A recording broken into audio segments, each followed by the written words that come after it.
Guruve Gauri Chanjaya Radhikaya Tadale Krishnaya Krishna Bhaktaya Tadabhaktaya Namo Namaha Vanchakalpatruvescha Kripashindave Bhaja Patitanam Pavanebhyo Vaishnavebhyo Namo Namaha Jaya Shri Krishna Chaitanya Prabhu Nityananda Shri Advaita Galadhara Shivasadi Shri Gauri Bhaktavinda Hare Krishna Krishna Krishna Hare Hare Hare Rama Rama Rama Hare Hare. Dandavat Pranam devotees, I really hope the sound is working here. The other day I was attempting to answer a question and the sound was not working, so I felt very bad. So I went back into sort of the archives of other tapes that I had done or other answers I had done and posted something which was related to the subject matter. Of course, some other questions have come in since then, and to try not to get too far behind the coming of the questions, I'm doing a short answer session today. So first, let me go back to one Mataji's questions. And her question was about us coming into the material world and having to go through the 8,400,000 species of life. I'm going to back up and take a look at the question directly. And she wanted to know, just like a comparison, that in the material world, a crime is punished according to the degree of the crime. And so she was wondering if our relationship with the 8,400,000 species of life, and I'm paraphrasing, is related to particular level of punishment in coming to the material world, especially based on our, desire to enjoy separately from Krishna. So I posted an answer from a previous question that was similar, but I'll go back and answer this directly now, and then her follow-up question I'll also answer. So, as I mentioned in the other video, the jiva's sojourn in the material world does not have a beginning. The proof or praman for this idea is there in Srimad Bhagavatam. And Srimad Bhagavatam is our ultimate source of proof or evidence for any kind of conclusive statements called Siddhanta. So there, in 11:22:10, it states, Anari avidya yuktasha Anari avidya yuktasha purushasha atmavedanam Svatona sambhavantiyanya ganatva ganado bhavet. So this verse, it states in the very first line, Anadi avidya yuktasha. The jiva's connection with avidya. Avidya means ignorance. So essentially what happens is that the jiva themselves, the atma, never touches material energy. Asango hi anyam purusha. So this is a statement in Upanishads that actually the jiva never touches material energy. Well, then how does the jiva become entrapped in it? So the answer is given by the understanding of what is avidya. Avidya essentially is a influence of the inferior energy or material energy, and what that energy does is it gives a influence on the chitta. The chitta is the expanse of consciousness coming from the Atma. And I've given the example often because it's pretty apropos that it's like a big flat screen TV in one sense. And on that flat TV screen of the chitta, the material energy is giving impressions. These impressions are the results of things that have been going on throughout our entire sojourn in the material world. So according exactly to the karmic portfolio you have, because Srimad Bhagavatam says, Kamana Daivana Natrena Jantur Dehopapatye, that everyone, Stri Uttabhaveshta Pungsareta Kanarsaya, every person who's born into the material world is born according to their karma. Right? So the question in part that she had was, wait a minute, well, what about in the animal species? Well, in the sojourn of the jiva, their particular relationship with karma is unknown. Vishwanath Chakravarti Thakur says, when he's commenting on the Bhagavad Gita verse 13:20. Purusha Prakriti Chaiva. On this verse, he's commenting, he says, the question may be asked, when and where essentially did the beginning of the jiva's connection with the material energy arise? So he says there is no beginning to it. Therefore, there's no way to trace out what the karmic pattern was and how we became entangled in a particular species and then how we evolved. And certainly in the human species, which are 400,000 of the 8,400,000 species, 400,000 are considered to be within the human domain. And karma is an effective ingredient there in deciding the unfoldment of human consciousness, whereas below that, there's sort of a natural evolution. But how that arrangement has taken place, Vishwanath Chakravarti Thakur, one of the main acharyas in our line, has said that is an undiscernible fact. The fact that we do know, the connection is anadi. And the word anadi literally means time without any beginning. Right? So I'll get to why this is shortly, but I don't want to lose the chain of thought. So that connection is from anadikal, time without any beginning, and there is no sourcing of how and why and what species we started with, etc., etc. Sometimes it's explained that first we had the position of Lord Brahma. That's a very complicated explanation. I'll reference that if you want to understand how the jivas have the vision of the post of Lord Brahma, you should read Laghu Bhagavatamrita of Srila Rupa Goswami Pad. In the section on Guna Avatars, he describes Lord Brahma and he describes how there is a position in which the jivas become observers to the field of enjoyment from the position of Brahma. So my Guru Parapadma and others have said this does not mean that the jiva first becomes Brahma, etc., etc. Right? It's just, that's a very complicated subject. So the jiva sojourn with the material energy has no beginning.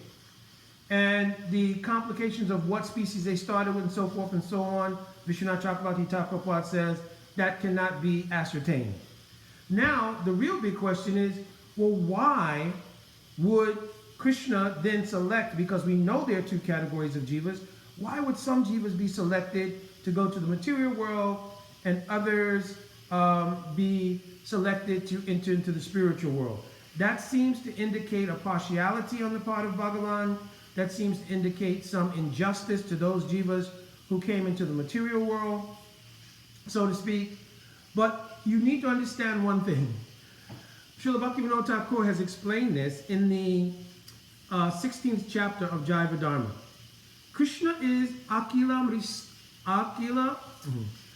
Rasa Akila, hold on. Akila Rasamrita Murti. I'm trying to go too fast because I'm multitasking here as well. Akila Rasamrita Murti.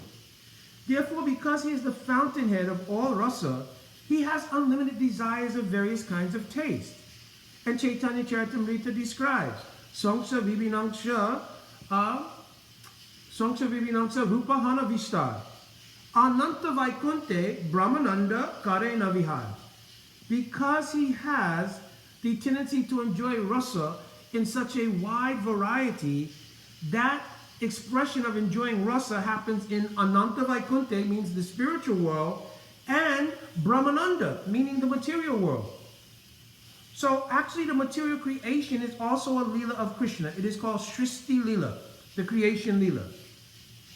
And those jivas who have been sojourning in this Srishti Lila repetitively from time without any beginning, right, they can be, and in fact at some point will definitively be delivered from the material influence, right, once they take to the inclination to serve Bhagavan. Now let me explain that. In the material realm, the term that's used, anadi, Jiva Goswami explained it in Tattva Sandarbha. Anadi means something that has no beginning, but it does have an end. So the jiva sojourn in the material world can never be permanent. Jiva Goswami is also mentioned, Dasa Bhutta Harieva Nanyasha Eva Karachana. That factually speaking, the jiva is a servant of Bhagavan and cannot truly be anything else. So I was explaining avidya before, and so now we can continue with that because now it'll make even more sense. That the jiva, observing the influence of material energy on the chitta, vicariously identifies with that and develops an alternative self-conception. It is called asmita. Asmi means I am somebody, right? And once this asmita, the influence of the inferior energy, comes, at that time, a suitable covering to that comes. It is called ahamkara. Ahamkara, we generally translate it as false ego, but it literally means the asmita, who I think I am, is aham, karta, and karana. Karta means the doer, and karana means the cause. So the reason this is false is because Bhagavad Gita has clearly stated, Prakriti kriyamanani gunai kamani savasha aham kara vimudatma kartamiti manyate. That the Atma is bewildered by the idea of being the cause and doer, when in fact, all of the things that we are vicariously identifying with are being carried out by the material modes of nature. You understand? So the jiva is not actually doing anything but having a desire. That desire is playing out through the false ego on the sheet of consciousness called the chitta, and the jiva is identifying with it. Specifically, every jiva, after having a hamkar, every jiva, according to their karma, receives a particular upadi. Upadi means a self-conception that my name is this is my race, this is my culture, this is where I was born, this is my husband, this is my wife, these are my children, this is my home, right? This is all due to upadi, designation. That's why one of the verses describing pure bhakti is Sava upadi vinimuktam, becoming free from all upadis. You understand? So after one receives these ahamkara, upadi, asmita, the next influence of avidya is called rag and dvesh. Because now the atma, which is essentially, Jiva Goswami says, chit ananda atmaka. Right? Chit ananda atmaka means it has bliss in its nature. But here the word bliss doesn't mean the bliss coming from Swarup Shakti or the Parashakti of Bhagavan. Here, Chit Ananda Atmaka means Dukkha Pratiyogito, Jiva Goswami says. Means there is no misery in the Atma. So the material miseries that we experience in this world, they're not actually in the Atma, it's coming only by vicarious identification. And this vicarious identification functions in two ways. It makes us have rag and dvesh, attachment and aversion. We're attached to those things which we think give us happiness, and we are obviously adverse to those things which impinge or infringe on that idea of being happy. The next thing is called abhinivesh. And abhinivesh is an absorption which does not allow the jiva to self-extricate themselves. It also produces the fear of death because it is so strong and the jiva can't extricate themselves from it. A fear of the end of the existence is present at all times because this body is temporal, right? And this abhinivesh is also expressed in the verse I quoted. In the last two lines it says, Swato sambhavanti anya. So, swato na, the individual can't, sambhavanti, create a change in their condition. Anya, it requires someone else. Who?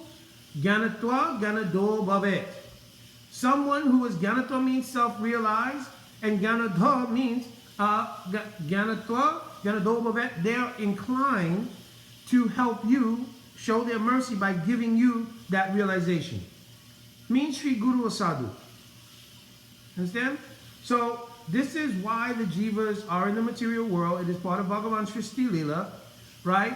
There was no punishment of the jiva, and sometimes we think of a kind of historical genesis of misusing our free will.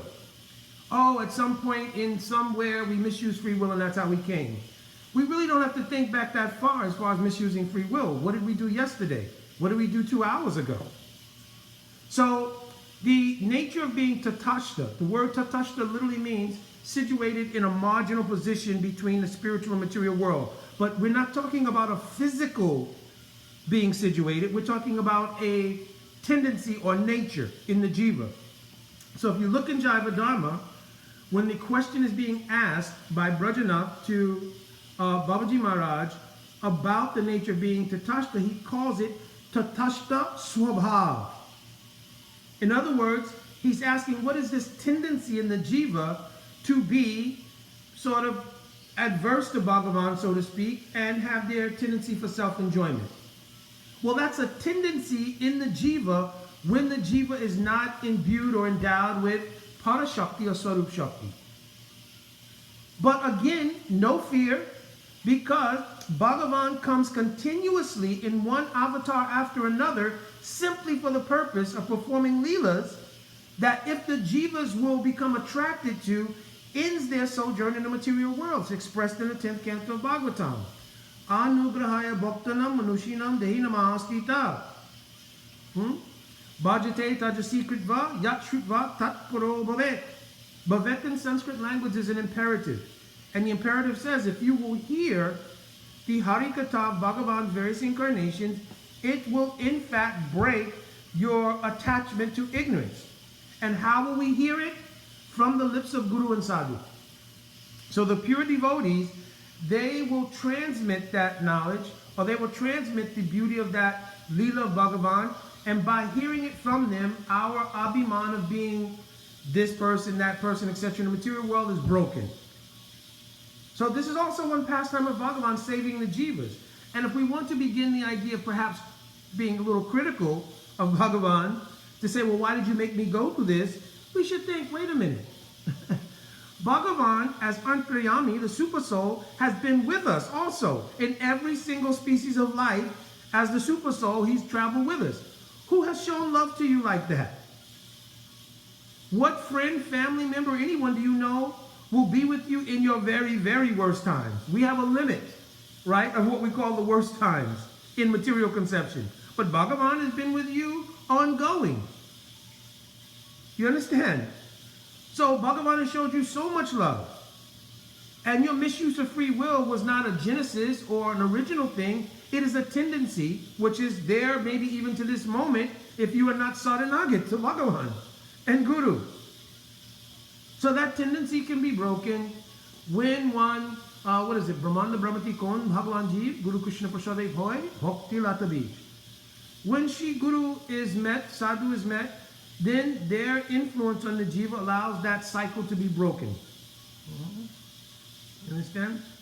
So it is not a punishment, and we will not be in the material world ongoing, because again, the word anadi means something that has a beginning, has no beginning, but it does have an end.